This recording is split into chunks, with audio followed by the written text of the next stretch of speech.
Hey, I can't find Liam. Where on earth could he have gone? My sister-in-law said, panicking, on the phone. What are you talking about? You left him, outside in the pouring rain. Unfortunately, he has just passed away, despite the treatment to save him. Anticipating a reaction, I waited for her reply quietly, and I didn't miss her small laugh after a brief silence. Oh my God! My sweet Liam! Her statement and emotions didn't match. It became clear that she was beyond despicable, and I hung up the phone without saying anything. My nephew and I aren't related by blood, but I was still infuriated, to the core. How much fear has my 4-year-old nephew faced? I will never forgive my sister-in-law for the rest of my life. My husband and I are both in our early 30s, and we got married when we were working at the same company.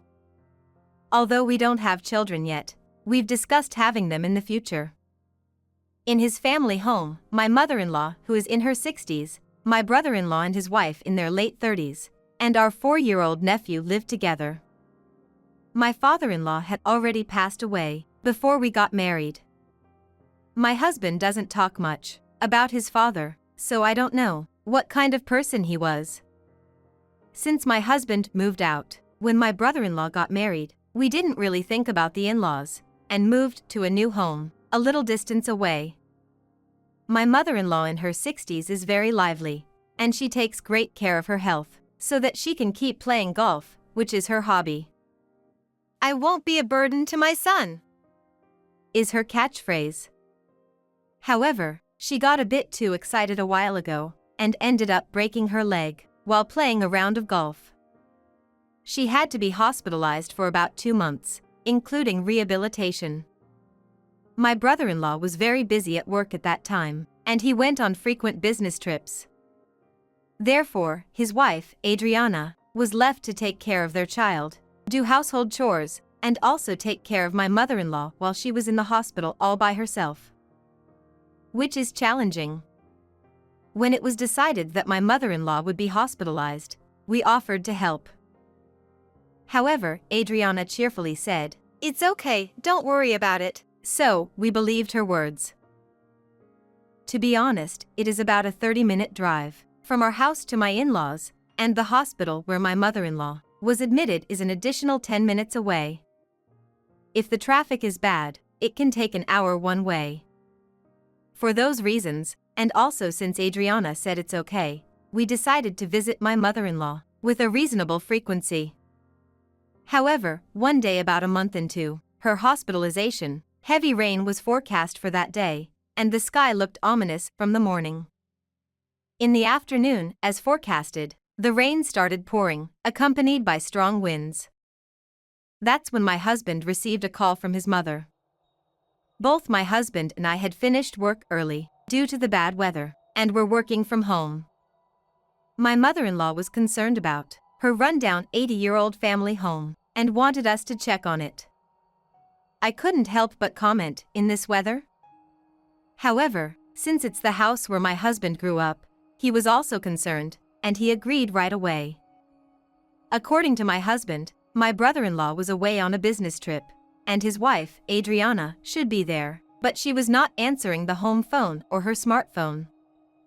It was odd that even our 4-year-old nephew, who should be able to answer the phone, wasn't picking up.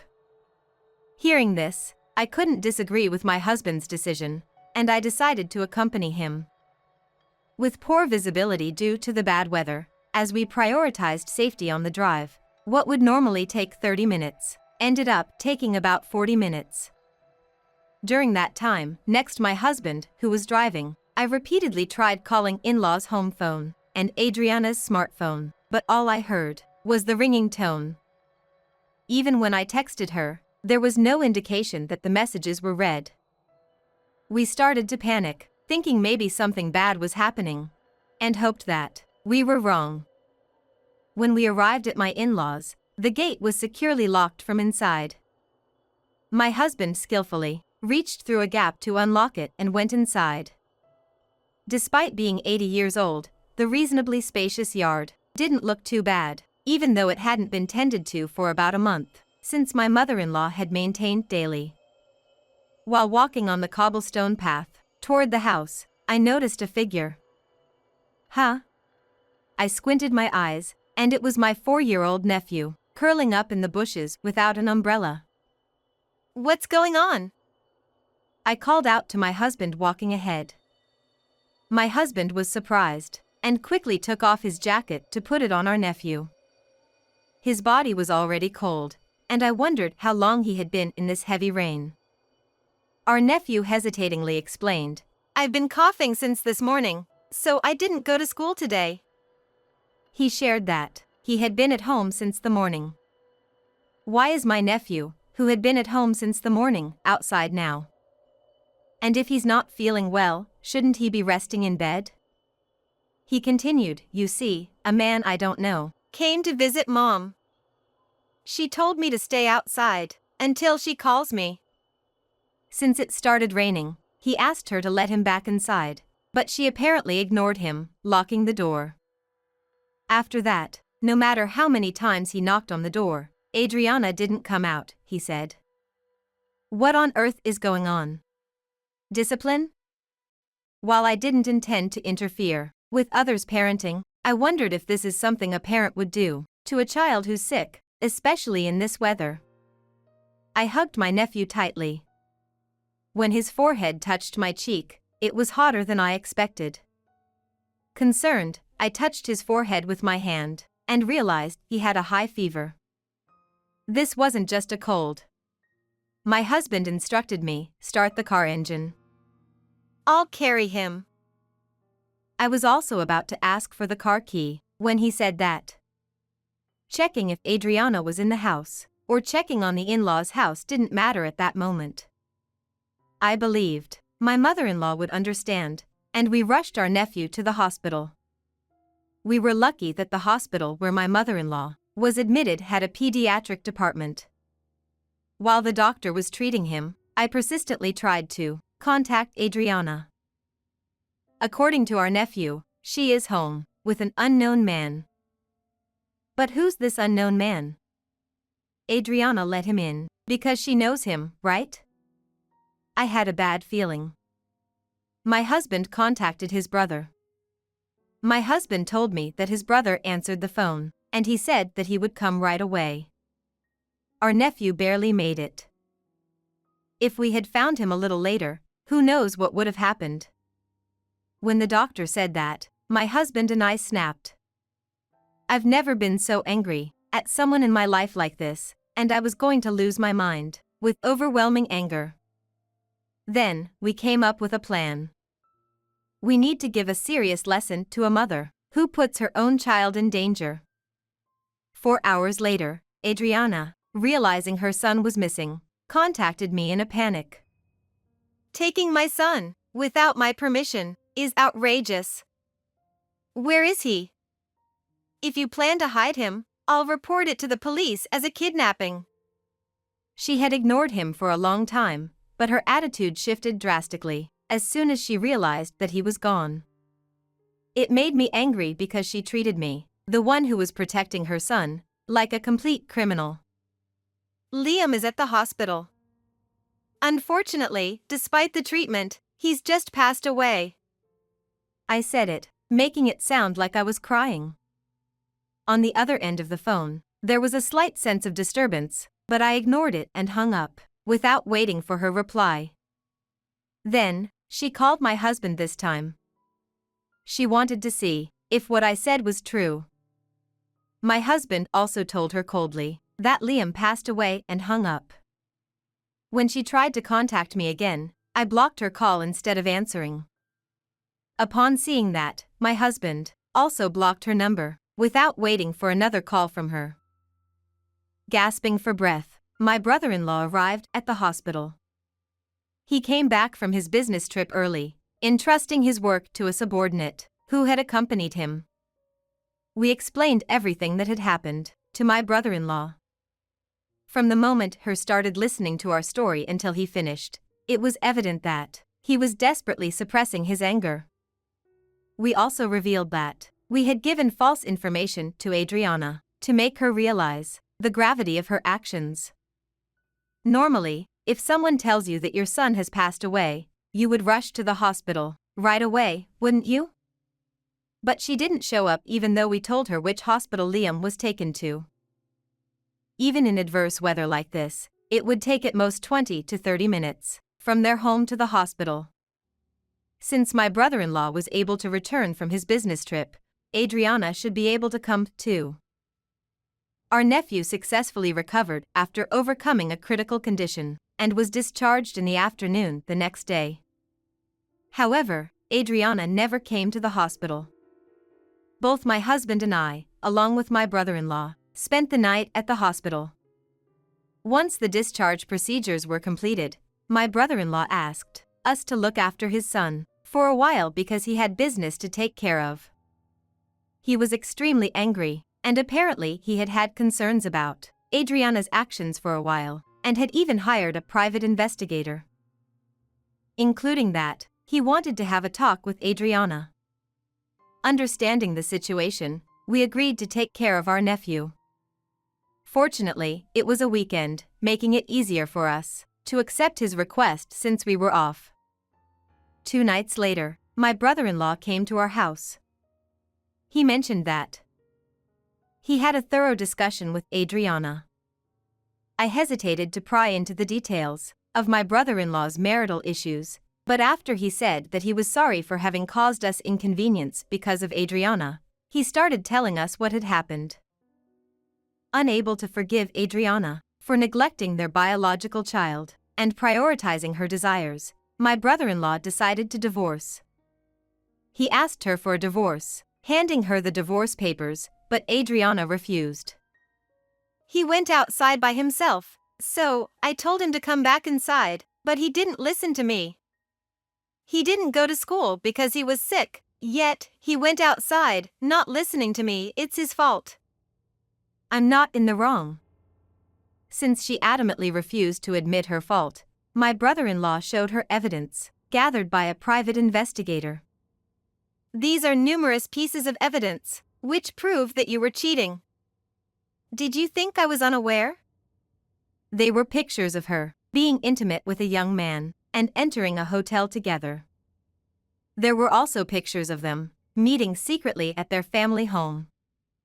She seemed to have thought that she had not been caught, so she fell silent when she was confronted with the evidence.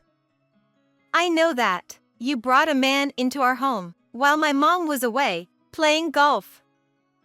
At some point, my brother-in-law started sleeping separately from his wife, Adriana, using work as an excuse. This was because he had found out that she was bringing other men into their bedroom. However, Adriana took advantage of the separate bedrooms, and she started bringing men more often. Perhaps she believed that she will less likely get caught, since they had separate bedrooms. However, I could say that my brother-in-law did this on purpose, to lower Adriana's guard. My brother-in-law retrieved a hidden voice recorder from her bedroom. With my mom in the hospital, and me away on a business trip, I thought she'd bring men home, even more boldly. We heard her intimate conversations with her affair partner, and voices, along with the desperate pleas of their son. Let me in, it's cold, Mom. From the voice recorder. We also heard her scold him harshly. In a rather hysterical tone, she said, "Shut up. I shouldn't have given birth to you." That was something one should never say to a child. We also heard a man say, to cover the child's mouth. Furthermore, Adriana uttered unbearable things like, "I could hang you from a tree, just like the other day." This revealed that she had been doing something like this since before. My brother-in-law had even considered putting up with it to some extent, if the issue was just between her and him. Even when he was treated that way, their son was affectionately calling her Mom, Mom. Considering his son, who is at the age when he yearns for his mother, my brother-in-law initially wanted to avoid divorce. However, when she started bringing these affairs into the house, his perspective changed. It became evident that it wasn't good for his son's upbringing, and there was also a potential danger to his son's life. Just as he was about to bring up divorce, my mother-in-law was hospitalized, and he became extremely busy with work, so the divorce was put off. As a result, his son's life was endangered. You didn't come to the hospital, even when you heard your son had passed away, did you? Why?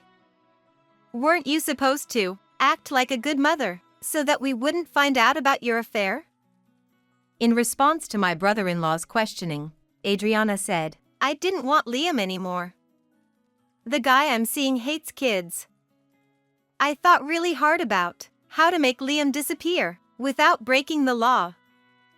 She apparently said that she wished that Liam Wilde disappear so that she could be with her affair partner, and that she said thank you for dying, Liam, in her head. After she got caught cheating and faced divorce, Adriana thought that it saved her some trouble and agreed to the divorce.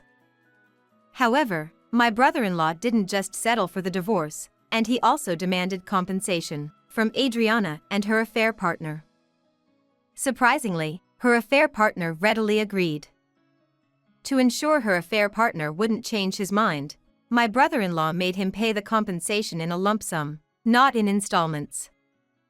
A stern warning was given to the man, instructing him not to appear anywhere near my brother-in-law or nephew. The man even offered to write a pledge, and he was strangely cooperative. My brother-in-law told everything to Adriana's parents and asked them to keep an eye on her. He also told me that her parents offered a sincere apology, saying, our daughter has done something unbelievable.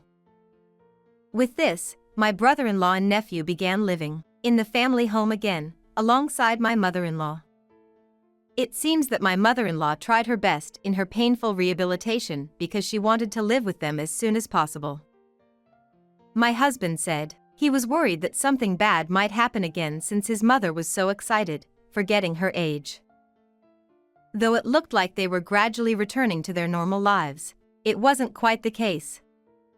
The roof, damaged by the previous heavy rain, started leaking, so my brother-in-law used the compensation money to fix it. When it rains, my nephew perhaps recalls the mistreatment by his mother, and apparently he sometimes becomes mentally unstable. Nevertheless, he is slowly recovering with the love from my brother-in-law and mother-in-law. Adriana was forced to move back to her parents' home, and she is under their watchful eyes, but apparently she seized an opportunity to escape and went back to her affair partner. However, the man promptly rejected her, saying, I enjoy the thrill of stealing someone else's woman, and I have no interest in a woman who doesn't belong to anyone. Plus, I don't want a stupid woman who lets her husband find out our affair. Get lost.